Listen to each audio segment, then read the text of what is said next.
I'm here to present two memos approved by the Federal Executive Council, and these two memos are to be implemented by the Nigerian Communications Commission, NCC, and the Executive Vice Chairman of NCC and CEO, Professor Umar Garba Dambata, is here with me at the right-hand side. So if there is any intervention that is required for him to provide, then he can do that on behalf of the federal government. The first memo that has been approved by the Federal Executive Council is for the deployment of regulatory systems in the telecommunications industry, which is to be implemented by NCC. These regulatory systems has two components. Component number one is the deployment of a system or regulatory system to monitor, detect, and block SIM box traffic. This is the first one, and it is going to be implemented at the cost of 804,122,897 naira 50 kobo by NCC.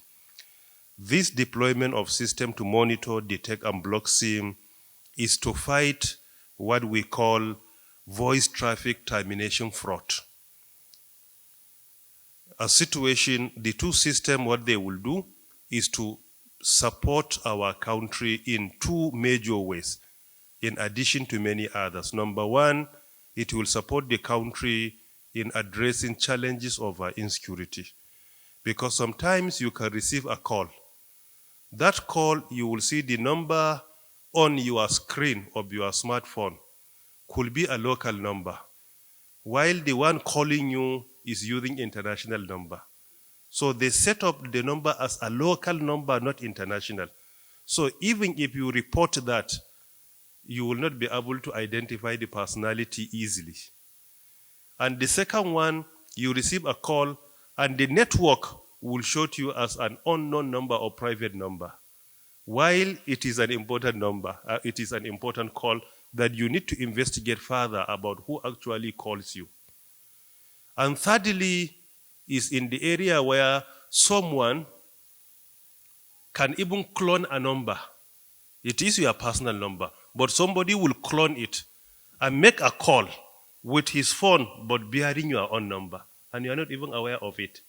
So many people that plan to commit crime usually deploy one of these ways.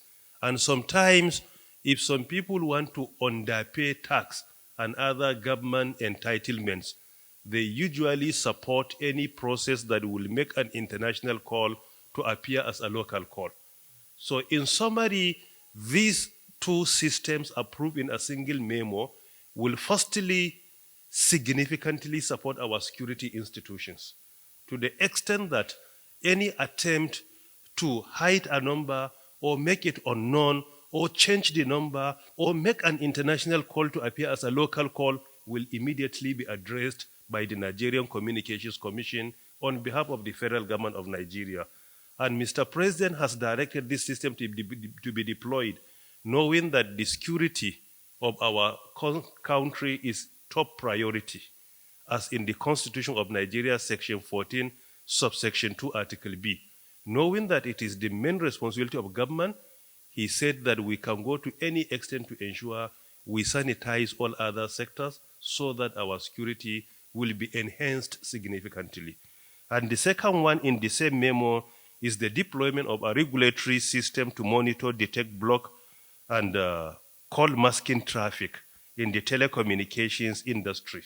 The first one is to block SIM box. SIM box or SIM bank or SIM aggregator is all the same.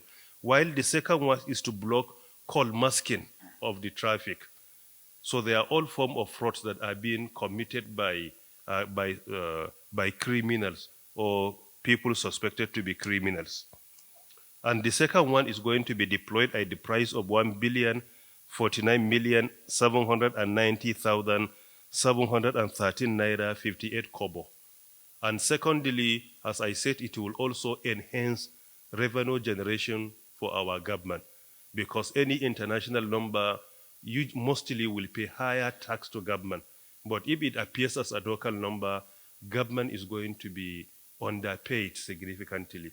So I believe that these two systems, number one, if at least leveraged on by security institutions, it will support them in securing our country. And number two, it will support the Ministry of Finance and their parastatals to enhance revenue generation for the federal government of Nigeria. This is in summary about the first memo. While the second memo is another special intervention of President Muhammadu Buhari's administration. Looking at COVID-19 triggered so many challenges, and it compelled many of us to go online to the extent that most of our activities, either in the private or public sector, are being conducted online. As part of the intervention of the current administration, the Nigerian Communications Commission has been directed to partake in policy implementation of what has been entitled as ADAPTI. ADAPTI means Advanced Digital Awareness Program for tertiary institutions at the federal and state level. In this phase of President Muhammadu Buhari's intervention, an approval has been granted to Nigerian Communications Commission today after a deliberation in which 6,000 e-pads, mobile devices, are going to be distributed to higher institutions all over the country. In the northern part of the country, 2,400 are going to be distributed in the first phase. In the southern part, 2,400 are going to be distributed, while we have special allocation for Abuja and Lagos. Both of them are going to share 1,200.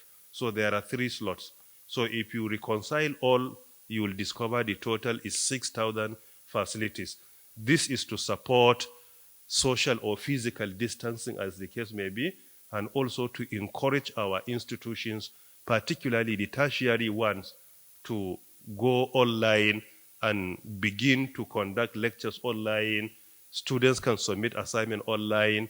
Hospitals can treat some requests online, because it goes beyond only academic institutions, including medical institutions are going to benefit from this at the federal and state level. And this is only as part of 2021.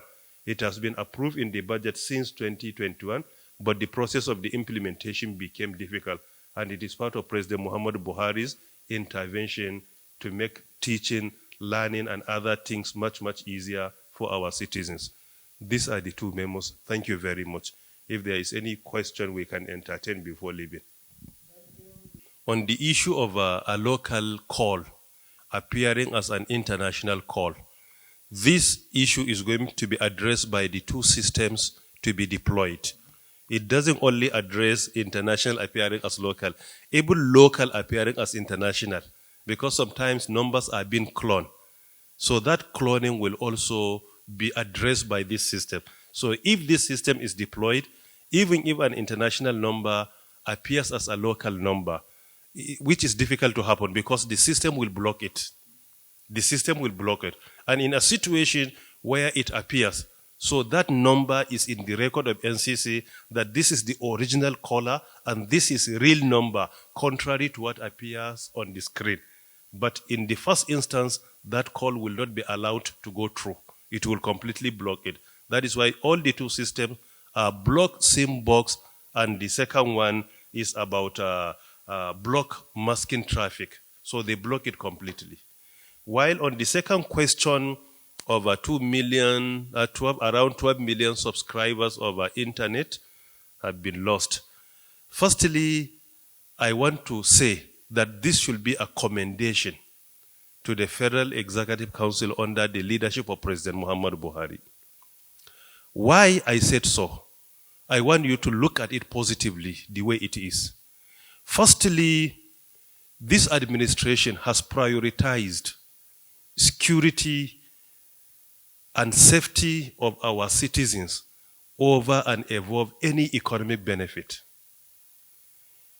It prioritized security as our number 1 responsibility as a government. It is because of this, federal government has introduced the national policy on NIN and SIM registration. At that time when the policy was introduced, many suspected criminals couldn't go forward to register their SIM because they had been using the SIMs to commit crime. So now it has been made mandatory that you must present your national identification number. Because of this, most of them decided to abandon their SIM cards without using them. So the number is reducing not because of any other reason, but because there are some people that fail to submit their NIN and they fail in any way to use the SIM they had been using so that their identity will not be known. So the entire mission has nothing because nobody has been denied to renew his SIM.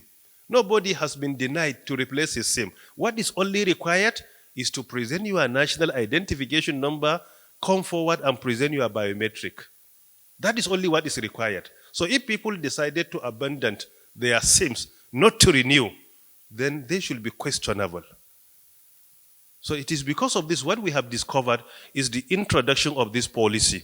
And this is also to show the commitment of this administration of prioritizing security over any other worldly benefit. Because at that time, it affected the economy of the sector. But Almighty God has been very kind to us. In the second quarter of 2021, the contribution of ICT to GDP is unprecedented in the history of Nigeria as a country and in the history of the sector in the country. It's unprecedented. So because of this, it has nothing to do with maybe banning or suspension of any platform. It is all about the policy that has been introduced in order to make sure that criminals are not allowed to leverage on that platform and commit crime. And this is why I say federal government, I think, should be commended on that by prioritizing security over and above any other benefit. And I hope I have answered your questions. Thank you very much.